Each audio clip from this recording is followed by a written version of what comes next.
Okay, so get ready because today we are diving headfirst into the captivating world of Porto, Portugal. Yeah, we've been digging through some recent articles, soaking up all the must-see spots. And let me tell you, this isn't your run-of-the-mill travel guide.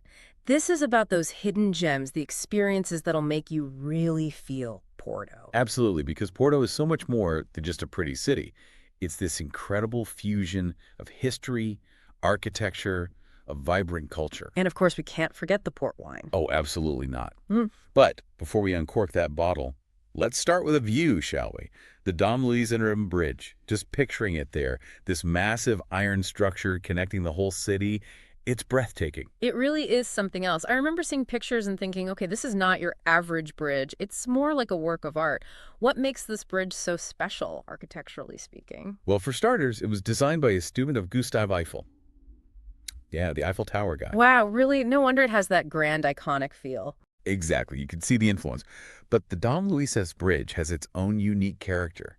That double-deck design with the roadway on top and the metro running underneath, it was revolutionary. And talk about a view. Imagine standing there, looking out over the Douro River. Okay, see, now you're just teasing. I'm already picturing myself there. Yeah. Now, from towering bridges, let's dive into something a little cozier, but just as enchanting, Livraria Lello. This bookstore, it's practically legendary. I mean, even J.K. Rowling herself was said to have found inspiration within its walls. Oh, it's no wonder. It's like stepping into a scene from Harry Potter. Those neo-Gothic arches, that incredible winding staircase, the stained glass ceiling. Pure magic. I know. I can totally see how the atmosphere of Livraria Lello could spark an imagination like hers.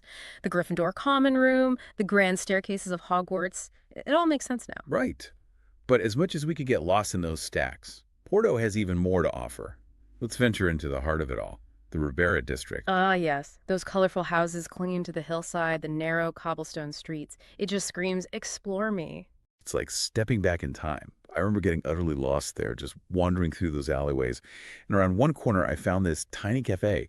They made the most incredible pastel de natas. Mm. Warm, sweet, dusted with cinnamon. Oh man, now you're making me hungry. Okay, we need to take a break and get some snacks, but before we do, let's make one last stop.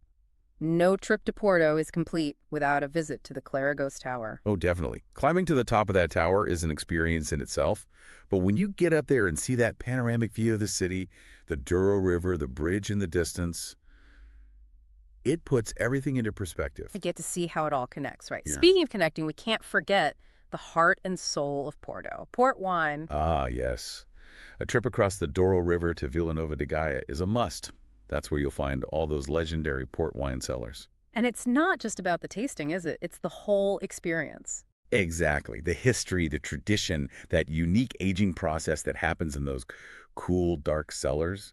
They fortify port wine during fermentation, which is what gives it that signature sweetness and complexity. So really, it's a delicate dance of science and art, all in one glass.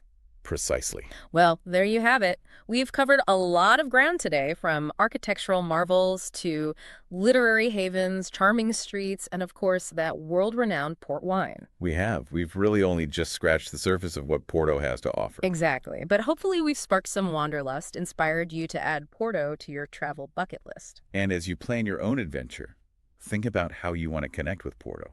Will it be through its history, its art, its food, or maybe even its wine? What will your Porto story be? Such a great question to end on. And with that, we'll see you in the next deep dive.